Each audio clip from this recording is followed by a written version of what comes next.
حبيبي come to Dubai.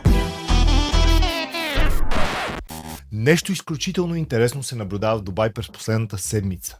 Ескалиращото геополитическо напрежение в региона на Персийският залив предизвика паника сред инвеститорите и рязък отлив на капитал.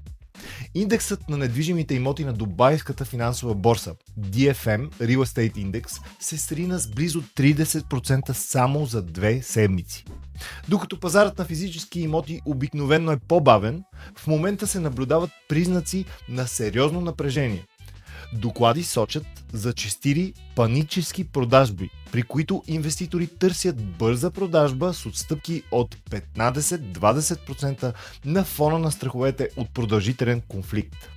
Заради масовото изтегляне на средства, международните банкови преводи се забавят от 5 до 7 дни, а много от тях биват директно отхвърляни.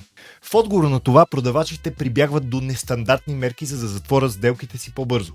За първи път се наблюдава масово явление. Обяви за имоти в Дубай открито приемат плащания биткоин, често с атрактивни бонуси от минус 15, минус 10 за купувачи, готови да платят криптовалута. Същевременно в целият регион търсенето на стейблкоини експлодира. OTC бюрата в града, които работят като специализирани бюра за обмяна на големи суми в брой срещу крипто, са претоварени от купувачи, търсещи огромни обеми USDC. Пазарната капитализация на USDC достигна 81 милиарда долара, като значителна част от този растеж се свърза именно с ситуацията в Персийският залив.